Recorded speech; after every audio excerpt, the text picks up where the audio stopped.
কেমন আছো সবাই? আশা করি সবাই খুব ভালো আছো। নতুন একটা ব্লগে সবাইকে স্বাগত জানাই।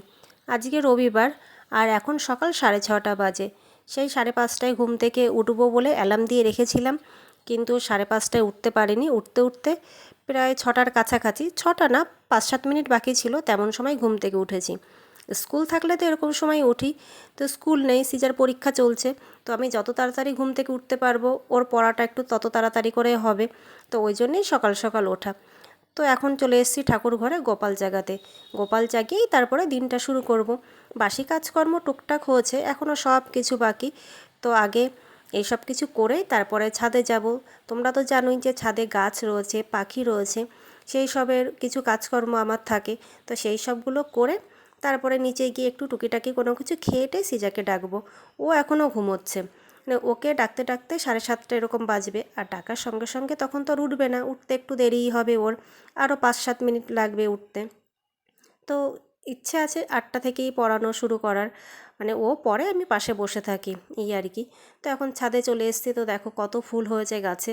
আর যেহেতু বৃষ্টি হচ্ছে ওই জন্য ফুলগুলোর মধ্যে জল ঢুকে ফুলগুলো আরও ঝুঁকে গেছে। গাছগুলো একটু সব এদিক ওদিক হয়ে গেছে, ঝুঁকে গেছে গাছগুলোর মধ্যে। সেই 3 দিন ধরে বৃষ্টি হয়েই যাচ্ছে, আর গাছগুলোর মধ্যে এত জল জমে রয়েছে, গাছের ডালে হাত দিলে পারেই মানে টুপটুপ করে জল পড়ার মতন, প্রায় হাতটা ভিজেই গেল। আর এই যে পাখিকে খেতে দিয়ে দিলাম, পাখিকে খেতে দিয়ে তারপরে জামা কাপড় মেলে নিচে চলে যাব। আর ছাদে আসলে পারে তো পাখিগুলো বোঝে যে এসছি, এত ডাকাডাকি শুরু করে দেয়। সেই 3 দিন আগের থেকে জামা কাপড়গুলো মেলা রয়েছে, মানে পরশু দিনকে জামা কাপড়গুলো মেলা, এখনও পর্যন্ত শুকায়নি, পুরো ভেজা রয়েছে। আসলে রোদ তো এক ফোঁটাও নেই, আকাশটা সারাক্ষণ মেঘলা, তার মধ্যে সারাক্ষণ বৃষ্টি, তো কী করে জামা কাপড় শুকাবে? বৃষ্টির সময় এই একটা বড় সমস্যা, জামা কাপড় কিছুতেই শুকাতে চায় না। তো ছাদে শেড দেওয়া বলে ওই জন্য ওইগুলো টানাটানি করতে হয় না, নাহলে পরে আগে তো খুব টানা হাঁচড়া করতে হতো, এখানে জামা কাপড় ওখানে, ওখানে জামা কাপড় ওখানে, মানে বৃষ্টির সময় এই জিনিসটা একদম ভাল লাগে না। তো এই যে ফ্রিজ থেকে আগের দিনের মাছ আনা ছিল সেইগুলো বের করে জলে ভিজিয়ে রাখবো, রান্না হতে তো দেরি আছে, কিন্তু এইগুলো বরফ ছাড়াতে তো সময় লাগবে, ওই জন্যই বের করে রাখছি। তো বের করে তারপরে ঘন্টাখানিক পরে রান্নাঘরে আসবো, মানে সিজা পড়তে থাকবে, আমি তার মধ্যে রান্নাঘরে এসে টুকিটাকিগুলো কাজ টাজ করে যাব। তো এই যে সেই সবই করছি আর কি। 3 দিন আগের মাংস আনা ছিল, তখন করেছিলাম, আর 4-5 পিস রেখে দিয়েছিলাম ওর জন্যে, যে অন্য সময় কিছু করে দেব। ও তো মাছ একদম খেতেই চায় না, মানে জোর করে করে খুব বকাঝকা করে তখন অল্প একটু মাছ খাওয়ানো হয়, মাছটা একদম ভালোই বাসে না খেতে। তো এই যে চিকেনটা ভালো করে ধুয়ে জল ঝরিয়ে তারপরে নুন, হলুদ, লঙ্কার গুঁড়ো, কাশ্মীরি লঙ্কার গুঁড়ো আর গোলমরিচের গুঁড়ো দিয়ে ভালো করে মেখে তার মধ্যে একটু চিকেন মশলা দিয়ে দেবো। চিকেন মশলাটা ঘরে আনা ছিল, আমরা চিকেন মশলা খুব একটা খাই না, মানে এটা একটা অন্য রান্নার জন্য আনা হয়েছিল, তো রয়ে গেছে। আসলে এই যেটা করছি ড্রাই চিকেন, এটার মধ্যে তন্দুরি মশলাটা দিলে খুব ভালো হয়, আমি তন্দুরি মশলাই দিই, কিন্তু এই মুহূর্তে তন্দুরি মশলা নেই বলেই চিকেন মশলাটা দিচ্ছি।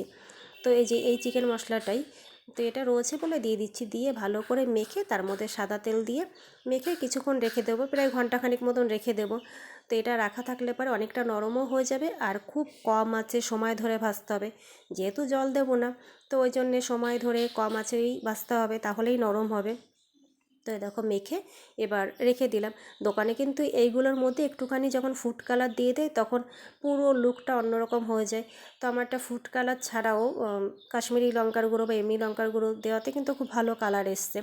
তো এই যে ফ্রিজের মধ্যে ইলিশ মাছ ছিল সেইগুলো বের করে রাখছি, এইগুলো ভাগ ভাগ করতে হবে, মানে এখানে 10টা না 12টা ইলিশ মাছ আছে, সেইগুলো ভাগ করতে হবে। বরফের মধ্যে আমি চেষ্টা করছিলাম, এখন তো পুরো পাথরের মতন হয়ে রয়েছে, তো চেষ্টা করে কোনোভাবেই পারলামই না, তো একটুখানি জলের মধ্যে ভেজাতেই হলো। আর ইলিশ মাছ কিন্তু এরকম আলগা অবস্থায় রাখলেই ভালো থাকে, তো ওই জন্য এরকমভাবে রেখেছি। আর সিজার বাবার ইলিশ মাছ কেনা একটা বলতে গেলে নেশাই হয়ে গেছে, মানে এরকম বাজারে দেখলে পারে এক গাদা করে ইলিশ মাছ নিয়ে আসে।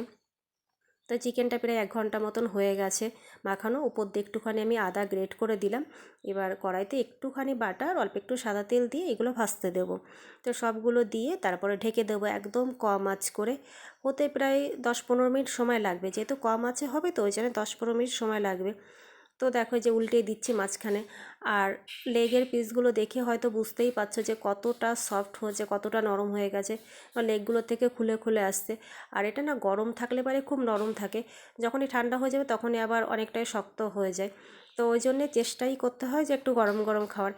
আর এই চিকেনটার গন্ধ বা চিকেনটা এমন লাগে যে সাউথের বিরিয়ানির মধ্যে যে চিকেনগুলো থাকে মানে ড্রাই ড্রাই মতন, এই চিকেনটা ওরকমই। কখনো ট্রাই করে দেখো, আশা করি ভালো লাগবে।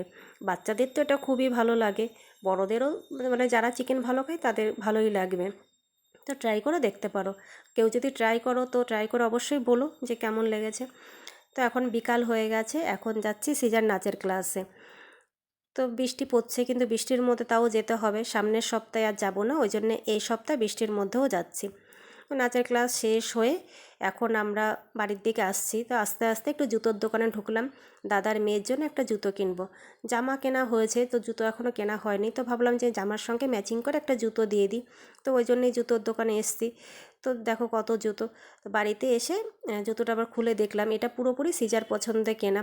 যদিও আমার খুব ভালো লেগেছে। তো তোমরা দেখে বলো যে কেমন হয়েছে, ভালো লাগলো অবশ্যই জানিও। আর ভিডিওটা কেমন লাগলো সেটাও জানিও। তাহলে আজকের মতন টাটা।